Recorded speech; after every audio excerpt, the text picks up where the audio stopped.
2009 saw the release of 2 expansions to GTA 4, the first being The Lost and Damned. Kind of difficult not to add a second "the" to that. Our first episode from Liberty City follows Johnny Klebitz, Vice President of the Alderney chapter of the Lost Motorcycle Club and on-off associate with Niko.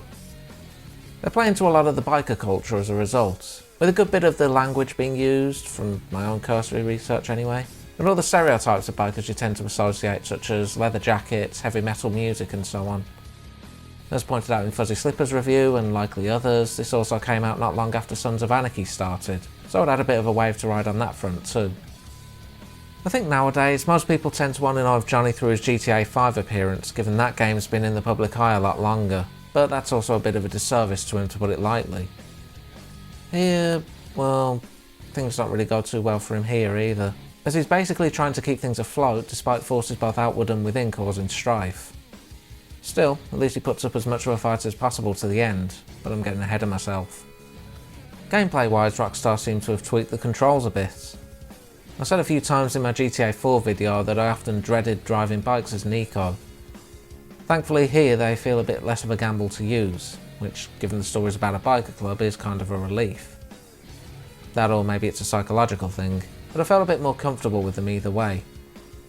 A lot of things from GTA 4 also carry over, such as the internet still being accessible, allowing you to see some family drama between Johnny and his brother. Cubed is also still there if you feel like it. For entertainment, some new songs and chat for the radio have been added, and even some new stations, though I suspect at least one of them was meant more for Ballad of Gay Tony. On top of that, there's a new episode of Republican Space Rangers to check out, and the history documentary on Liberty City has a continuation.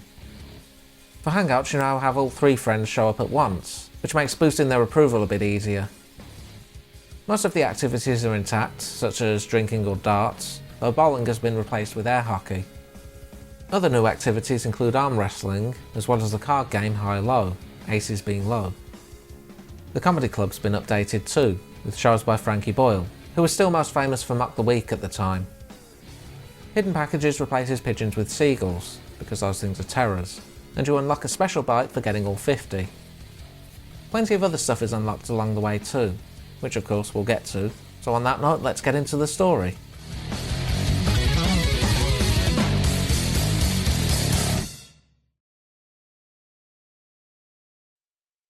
You do understand what probation means?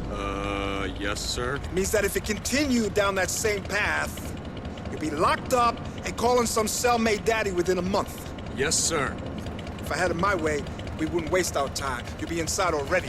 Mr. Gray has made great progress. His share on willfulness was one of the most powerful things I've ever heard. I believe in this man. Let's hope you don't live to regret that faith. God works in mysterious ways. In this case, seems God is downright perverse. But I'll leave the salvation to you gentlemen. You stay out of trouble. Yes, Daddy. Excuse me? Yes, sir. Remember, it's a disease. I know, Chad, I know. It's a disease. Meetings every day. Call you if I feel the need to use. Pray. I pray. In fact, I'm praying right now. You're very willful. Was very willful, Chad. Was very willful. I've changed. And you know what, Chad? You changed me. Gentlemen, shall we get the fuck out of here? We begin with the Lost heading out to pick up their chapter president Billy Gray from rehab, as he's been released on probation. Kind of obvious he's BSing about being reformed, but he's convinced at least one person enough. One thing worth noting is that the colouring here is more muted than GTA 4, even on a bright day, and there's an added level of film grain which I think gives a good idea of what to expect from the story in terms of mood. Anyway, first mission is to drive Billy back to the clubhouse to celebrate his clean slate. And of course it takes less than a minute for things to start going south upon returning. Okay, another round for you. Goddamn right. Yummy. So, Johnny boy, where's my bike? You know where it is? Let me rephrase the question. Where the fuck is my bike, and where the fuck haven't you got it back for me? Because you know where it is. Are you fucking deaf? No! Then answer the goddamn question. Why the fuck haven't you got it back for me, friend, brother? One word. Business. The business that pays his lawyer's fees. The business that puts food on all of our tables. The business that we are all in while you're out pretending to be saved. Get my bike! What am I, your fucking dog? I told you should have gotten the bike. You told me. You told me. You don't tell me shit, you little fuck. After everything we did for you. Paid your rehab. Paid your lawyer's fees. Paid your rent. Paid everything. Shit, we set stuff up for you. We do well, man, but it's time to be smart. You're right, you're right. No, you're right. You know what I'm gonna do? I'm gonna run right out and buy a condo, get a mortgage, 401k, then fold that over into an IRA and a CD. CD? What the fuck, man? Be smart? You be smart, you fucking chump. You're ridiculous. Have you got a health care plan? Come on, Johnny, let's just get his bike. Come on. Well, on your head be it. It always is. It's called leadership. Johnny! Yeah? Wait, come here. Listen, man. I'm a little pin up right now. You saw that shit I had to go through, right? It was really frustrating. Fucked up shit. Craziness, right? Okay, so I'm a little pissed off and I've been a bit of a prick lately. But come on, man.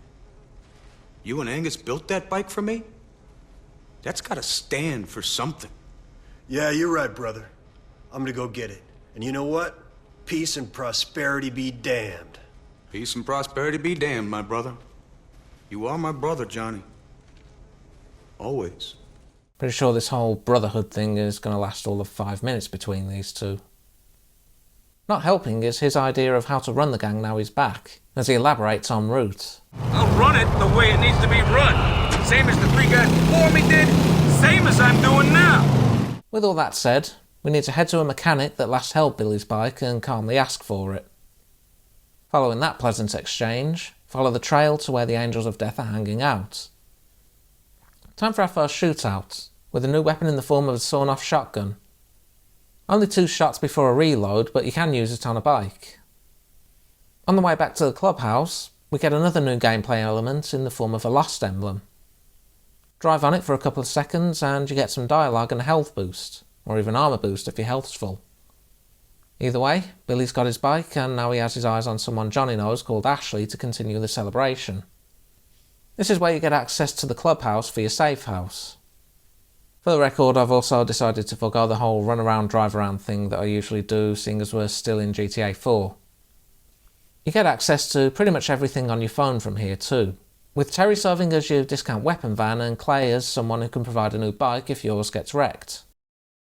Another member, Jim, also calls for his own line of missions, but first let's carry on with Billy. Billy and Johnny start clashing again when another member, Jason, comes in warning the Angels of Death are on their doorstep. Turns out they were supposed to be in a truce that Billy's bike stunt just broke. Of course, our illustrious leader does everything he can to prevent it from escalating. Screw you, you deadbeat prick! Yeah, Think you can come to screw my you. party and get crashed? Come on! Yeah, come on! This one's a chase to take out the group before they can head back for some reinforcements. Once the last one goes down, Billy instructs Johnny to come meet him. He's with Jason, who plans to meet this Russian girl. Sounds familiar. Billy's having a friendly chat with a lawyer known as Dave Grossman, and messing with him by causing him to trip out hard. I put some mescaline in with the weed, Dave, so I'd be very careful if I were you. You could be tripping for days. What's next, man? Documentary team in here? You gonna write your autobiography or something? He's cool. He's a lawyer. He can help us with shit. He looks like an asshole. And right now, I think he's stripping his face off. Whatever. His discussion with John is interrupted by a message about the Angels attacking. Time for another good old-fashioned shootout. Just take out every Angel deadbeat you see. More will come in, but that just means more shooting. After that, head to the second location to blast more of them. If nothing else, it's a good way to build up a few ammo reserves. After taking them down, Billy gives some bad news. Brothers, I just got word that Jason's been killed up in Broker. Brothers, we will find a way to get payback.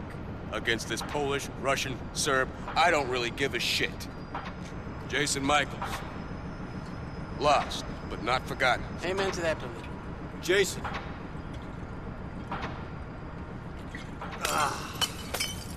Jason was, of course, the guy who Niko killed for Mikhail for fooling around with his daughter. Billy's next contact is a familiar face in the form of Ray Boccino. Hey, man, All how's kind it of going? shit is out there, Billy. All you gotta do is grab it. And that makes you what? A, shit grabber? Shit grabber. Wow. Now, see, I like how you did that. It was very good, very clever. Almost like a joke, you know, only it wasn't funny. Johnny. More importantly, Billy's got some more business for the gang. Johnny's annoyed at being out of the loop, but Brian, Billy's biggest sycophant, calls him out on it. Don't you ever get tired of following Billy without knowing what's going on? That's what you do with a leader, dumbass. Are you sad no one's following you, Johnny? Driving to the destination, you can also challenge Billy to race there. There turns out to be an Angels of Death stronghold, as Billy's now claiming they're the ones who killed Jason. We get the grenade launcher here, which you fire into the deadbeat's window. They will race out and you'll get another shootout for your trouble. As before, more come in for backup, but just make use of what you have on hand. Once the outside's cleared, it's time to head inside and take out any remaining members. With them emptied out, Billy spots an opportunity in the form of a couple of big bags of drugs. The police are also closing in, so get out before you get a wanted level. Maybe Jim will have a slightly more sane mission. We gotta go steal some bikes from the Angels of Death.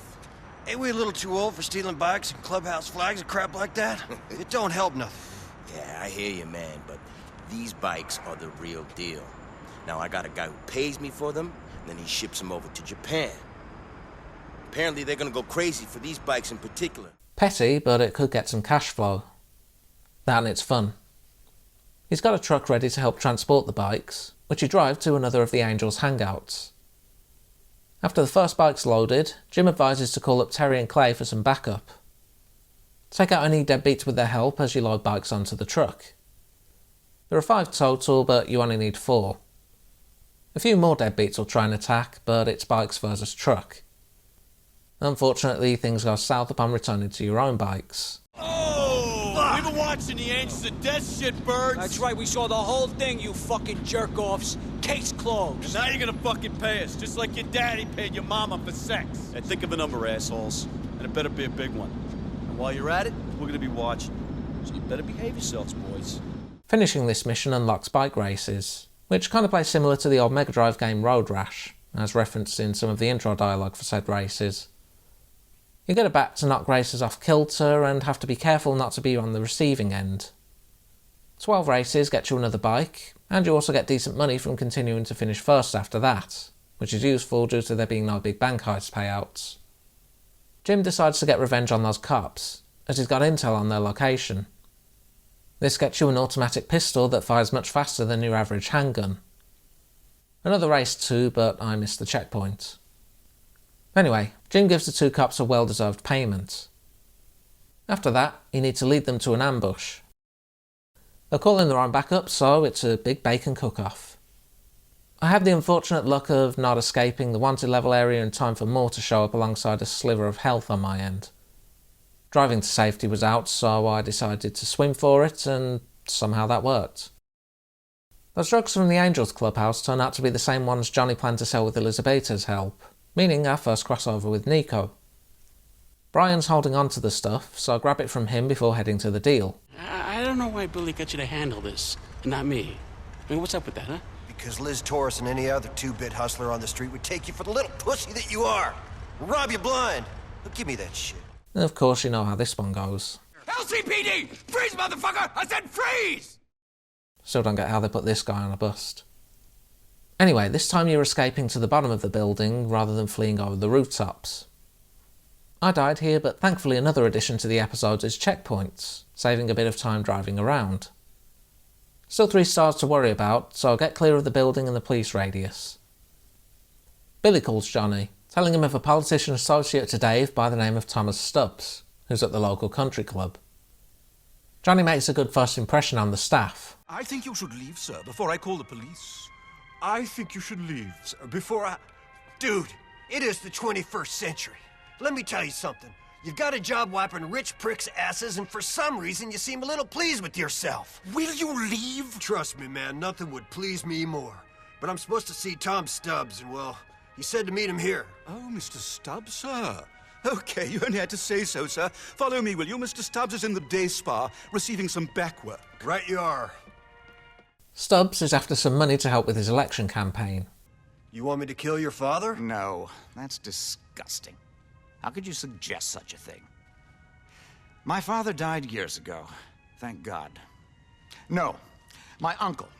That sanctimonious do-gooder controls the family trust. He's fresh off a full body massage too, and the game goes full Dr. Manhattan with him. Or Dr. Algonquin, I suppose.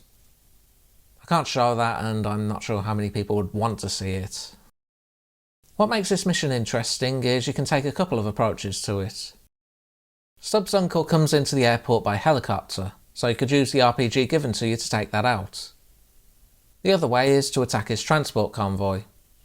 I missed. Thankfully you have a chance to chase him down despite the wanted level. I know that a fair few people watching this probably have it on as background noise, but I would say at least watch this bit because it really does have to be seen to be believed.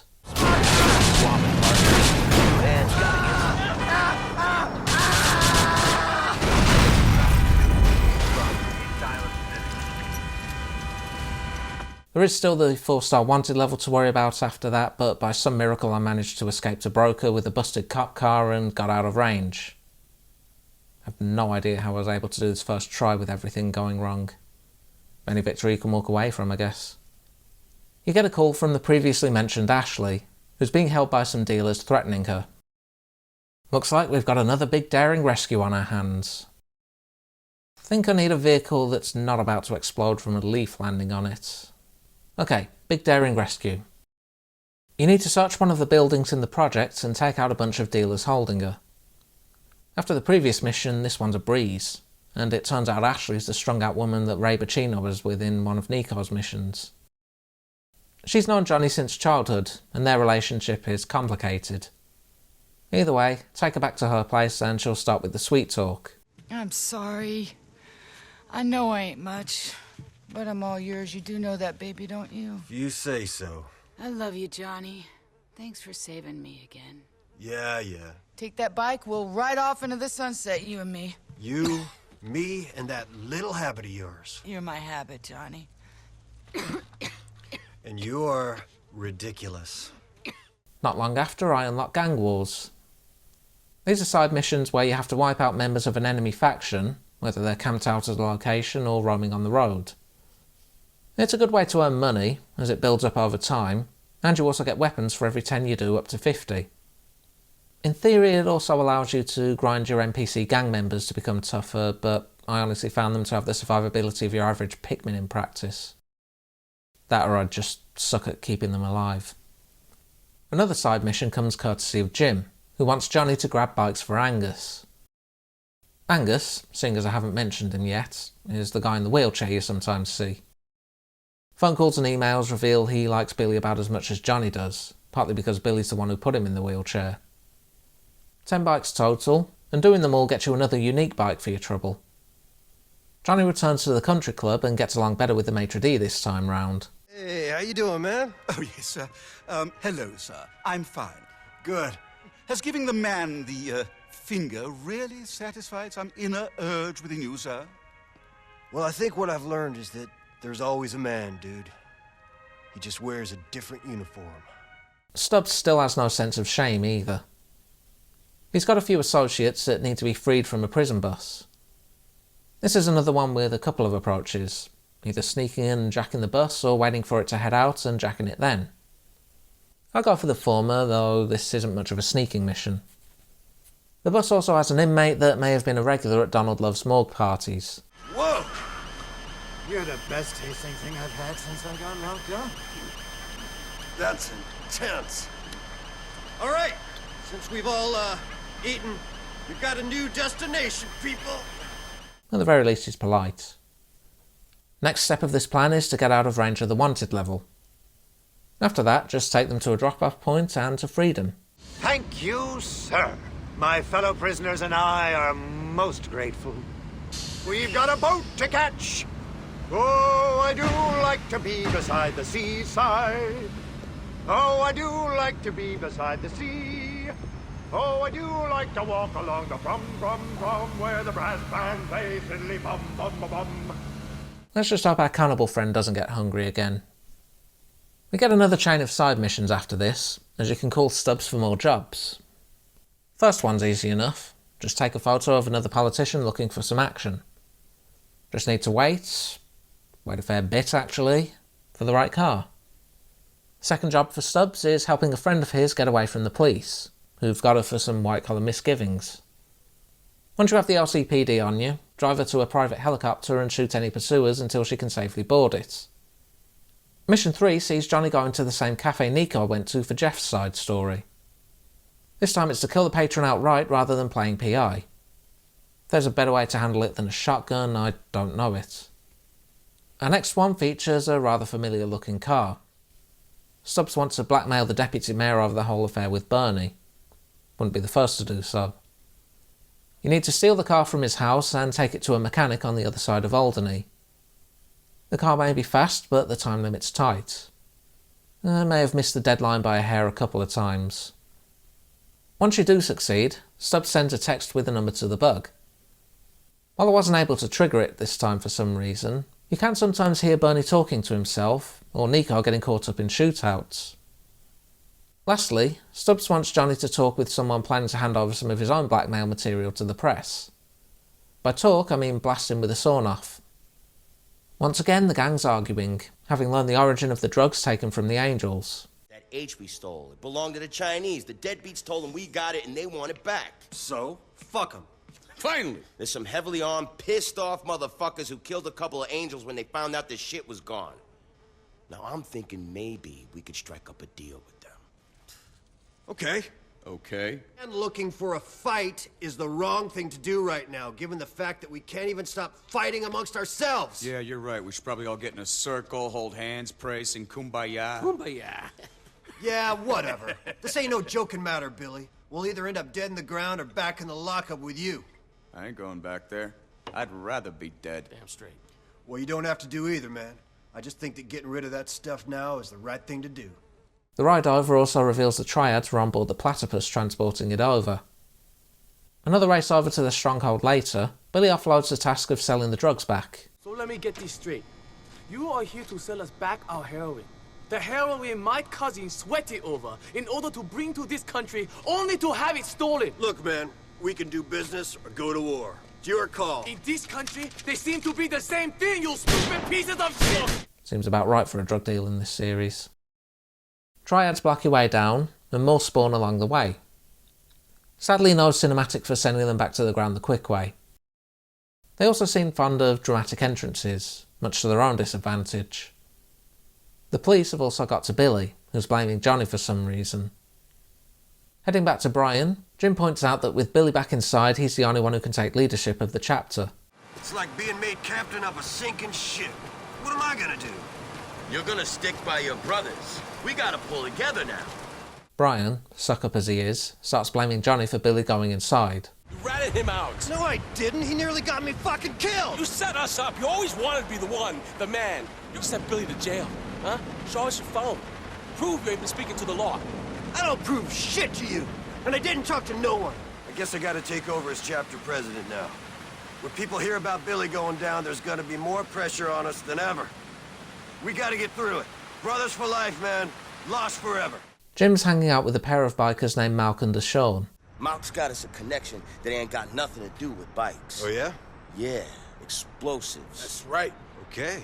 New weapon available in the form of pipe bombs. The mission's fairly simple too. Just find a few vans belonging to the Angels of Death and introduce them to your new toy. This also unlocks backup from Terry and Clay for the remaining missions. Speaking of Terry and Clay, Jim's with them, with a proposition. Brian wants a truce? Yeah. Fuck that. Let's go get him. That's what I thought you'd say. You can probably guess how this'll go. Billy was always good to you and you ratted him out. Billy's a one-way SOB and he don't give a shit about the brothers. No, Yeah, you think Billy'd stick his neck out for you? You're dumber than I thought. I knew you'd say that. Just knew you'd say that. You're so predictable. You're the one taking a nap. Put these assholes in the ground, brothers! I guess Billy and Brian have more supporters than they're let on. Just a matter of letting them know who's the new chapter president. They'll keep coming for a while, but nothing you can't handle with the power of your own backup. A few decide to run, so make sure to follow. Brian got away though, at least for now. After an odd resupply on my end where Terry gets stuck, Johnny runs into Ray again. I heard you boys is having a little internal dispute. Now, where'd you hear that from? From Ashley. You friends with Ashley? Everybody's friends with Ashley, tough guy. Ashley aside, he does at least give info on Brian's location. But right now, I need calm. Billy's on the inside. I need a steady flow of merchandise. So it's in my interest to see that you boys calm things down. This is another mission that can be handled a couple of different ways. When I first played, I fought my way through his house where you get a choice to kill or spare him. Sparing him just gives another random encounter where he learns his lesson about as well as Clarence did. This time though, I called in my backup, threw a grenade through Brian's window to smoke him out, and blasted him as soon as he got on his bike, which was honestly kind of satisfying in its own right. You also get his place as another safe house and, well, it says something that Roman's Roach House looks high-end by comparison. Don't even get a working TV here. Elizabeth has also got some more work for Johnny, and it turns out she's acquainted with Malcolm and Deshawn, wanting them to intercept a convoy at the toll bridge as they're transporting some supply. First up is clearing out the guards posted, and helping a couple who are dealing with a different kind of labour crisis. I got some change right here! Come on, let's get this shit moving! Alright, this one's on us. Now move your ass. Thanks, guys. You're doing great, honey. It's okay. Just... As for the interception, it involves another new weapon in the form of an assault shotgun. Rapid fire rate on a shotgun, certainly can't complain. Take the van they were driving and head to a lockup Malk knows of. Thankfully, Elizabeth is not at the point where she'll pull the trigger just yet. Didn't expect some law on her either. When you the big boss, and you me, these bodies gotta come with it. Okay. I came up from a rough background. Man tried to turn me out when I was 14 years old. I fed him his balls! I'm just saying you should limit your casualties. Anyway, she has a drug mule named Marta coming in via Francis International. Hey, hold on. Your name Marta? See? Come on with me. Come on, keep your head down. I switched the subtitles back on as Marta doesn't speak much English and I got curious if she said anything interesting. Of course, first step is to clean up the cops camped out, which includes at least one helicopter. Once they're thinned out, get clear of the radius and get Marta over to Elizabeth's. Elizabeth's arguing with her associates as the police are closing in. That said, she refuses Johnny's offer of looking after Marta further. Presumably she's met Ashley. We've got another drug deal to handle and... I'm gonna take it for our own! I don't think so. Well, you best change your mindset, cause this right here, man, is happening. Yeah, motherfucker! Oh, you fucked up now, bitch. Holy shit! Yo, you see what you did? That shit God fucked up, damn man. you, motherfucker! Always fucked up. My fucking fight, man! Yeah, that's about right. Well, it wasn't an undercover cop, but given they showed up as fast as they did, they were likely ready. Malk drives, and it's up to Johnny to provide the firepower on the pursuers.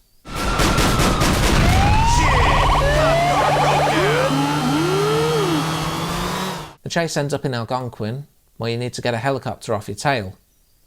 For the final stretch, you end up switching to grenades, and eventually everyone gets clear. Ashley calls again, wanting Johnny to meet up with Ray. She also messages for a second mission.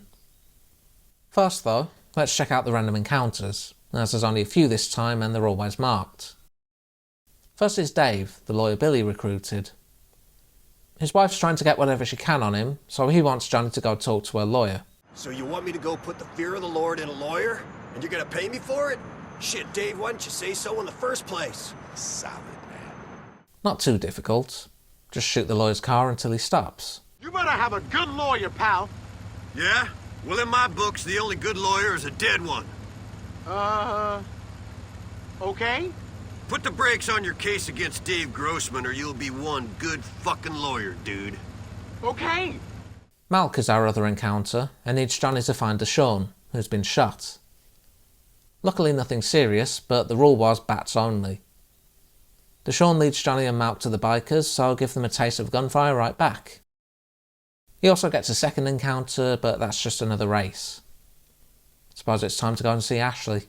What is this? Your woman here owes Dmitry Raskolov a lot of money. Okay. We need you to do us a favor. What? We need you to kidnap someone for us. The name of the man we want is Roman Balak. Yeah. He runs a cab business, but hangs around some backroom gambling place on Dillon Street in Shuttler. I got it. You find him. You take him. Ron actually did text Niko saying a biker was the one who kidnapped him. Johnny decides to get Malk's help with this. Malk catches on pretty quickly on Johnny's reasoning being his former old lady.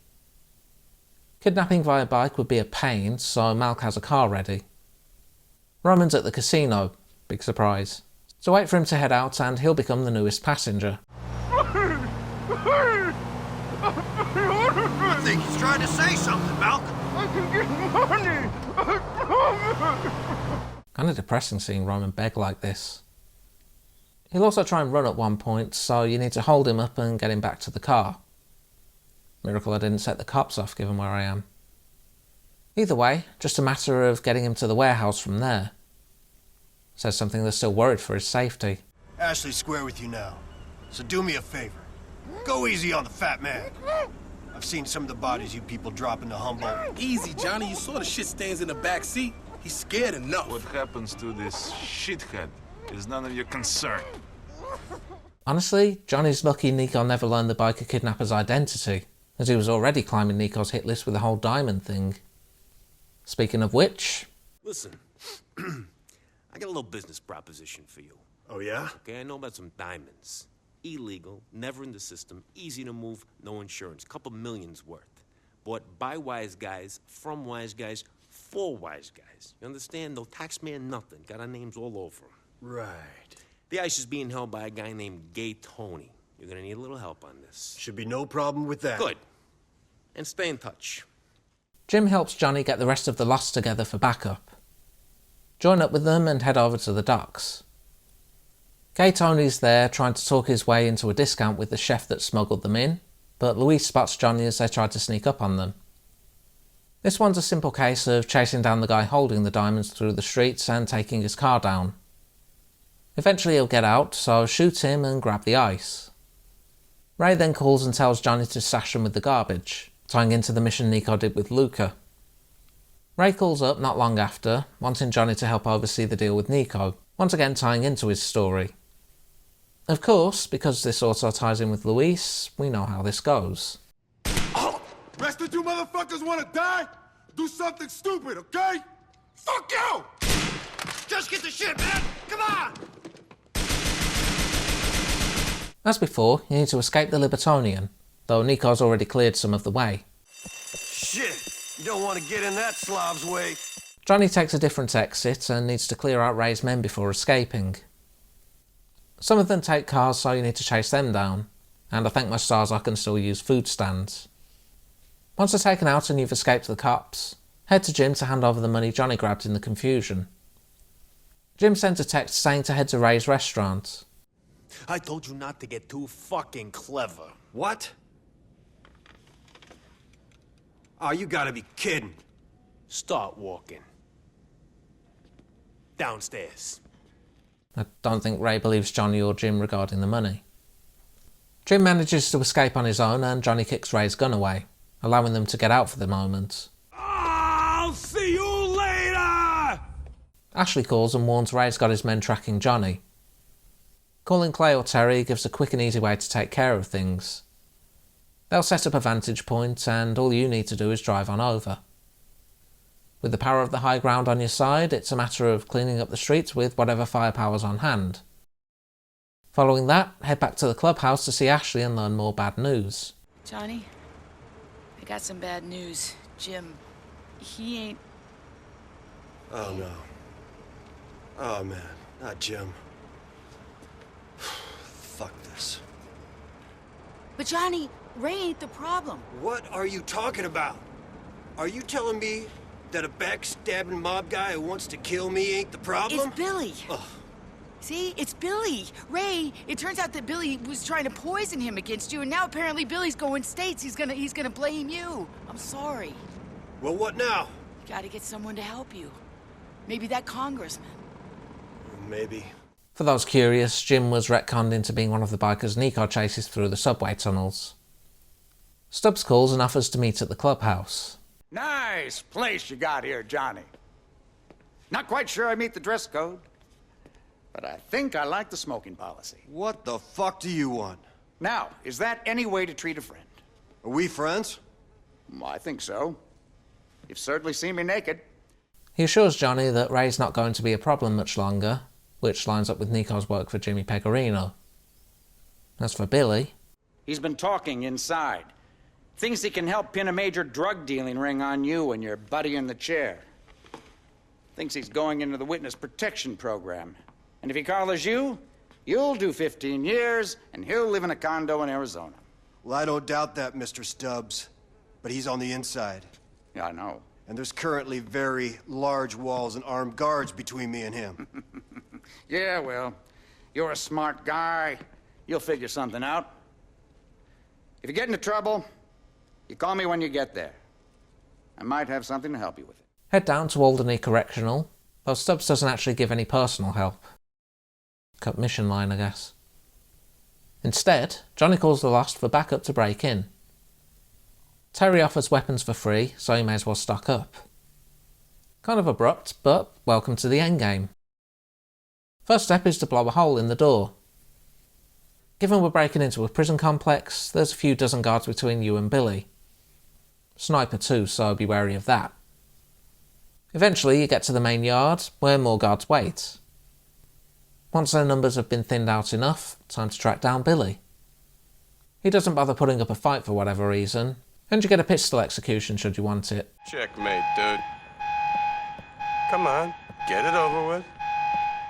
Do it! I'm doing it! What? You waiting for a speech or something? Come on! Say goodnight, Mr. Grey. Only thing left is to get your bike and get out, heading back to the clubhouse. With the Alderney chapter of The Lost pretty much decimated, Johnny comes to a depressing realisation. We had fun here. Yeah, we did. But it's over. Go ahead. Let's put this place out of its misery. Yeah, do what you gotta do. Come on, man, let's get out of here.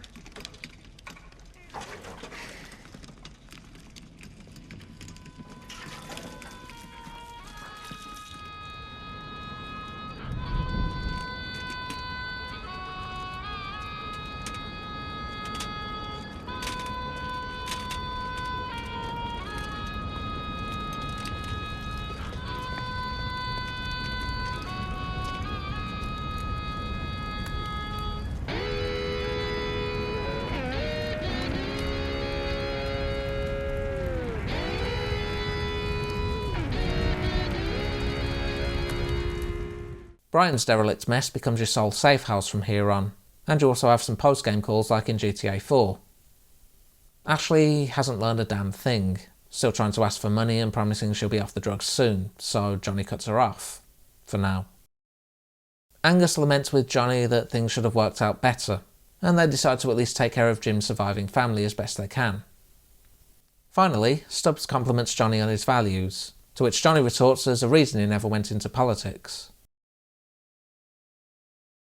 On that downer, we end The Lost and Damned. Let's hope Johnny stays away from any Canadian junkies with mommy issues for the foreseeable future. Maybe it's just me, but it feels like the pacing's kind of odd in this expansion. You start off early enough that Niko's not long off the boat, but end up at the tail end of his story in a fraction of the time. Also comes off a bit front-loaded too, as you get introduced to most of the side content in the first few missions, and then once Billy's arrested, it kind of fast-tracks you to the end. In terms of gameplay, we do get some interesting mechanics, if a bit underutilised in practice. The whole riding in formation thing where you need to stay in the emblem for a health boost is cool, if only used for a few times. I also like the weapons introduced. As I said, really can't go wrong with a rapid fire shotgun. Calling Clay and Terry for backup is also a nice addition. Brings back some variety in how you approach missions. It was also nice they added checkpoints too. If you're failing a mission a lot, it can be a bit tedious to have to drive out multiple times, even when you do get alternate character dialogue. The missions themselves have a good amount of variety, which is surprising when you realise they're all road-based. Me personally, I felt a bit weird whenever I was made to drive a car too. Kind of getting into character, I guess. Side content isn't too bad here, as a lot of stuff is more on you to initiate it for the most part. Having multiple people to hang out with is something that could have been fun to see in GTA 4 proper. You know, see how certain characters play off each other. Granted, I know that 4 was the first proper implementation of it, but still a nice thing to see in this one. Maybe if they'd also had a choice to hang out with one friend or multiple depending on your mood, but I suppose they do work that into GTA 5. That said, while gang wars do have some variety to them, completing them is a bit cyclical in nature. Namely, you do gang wars to grind your gang members' toughness, and you grind your gang members' toughness to do more gang wars. Sure, there are main missions where they appear, but generally speaking it feels like there could have been a bit more to it. Maybe if this had been a full game over an expansion or something. While I do feel the story's pacing is spread a bit thin, the character writing's still strong at least.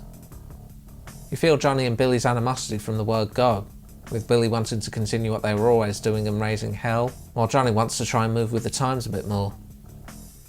Almost feels like a proto Red Dead Redemption in that regard, with Johnny in the role of, well, John, and Billy as Dutch.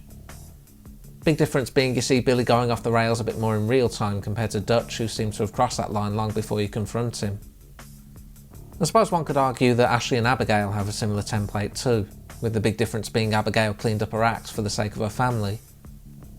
While Jason doesn't get too much beyond a reminder that he was seeing Mikhail's daughter, they do a nice job of humanising other Lost members. Brian's a suitably unlikable person, with his nose far up a part of Billy that only customs men dare to probe, and it's a nice touch that Rockstar gave a few ways for him to bite it. Possible replay value there, I suppose. Another good standout is Jim, mostly because of his loyalty as a Lost member and a friend to Johnny. For someone who was revealed to be a guy Niko killed to a point where he doesn't even look the same, they do a good job of giving him character.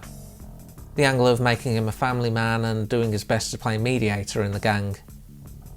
Also noteworthy is Johnny having his own run-in with Luis and Tony beyond the Diamond Exchange, showing that despite Liberty City being big, there can be crossover in strange ways. With that in mind, we'll be seeing the crossovers from that perspective next time, as we explore the trials and tribulations of Liberty City's nightlife in the Ballad of Gay Tony. Until then.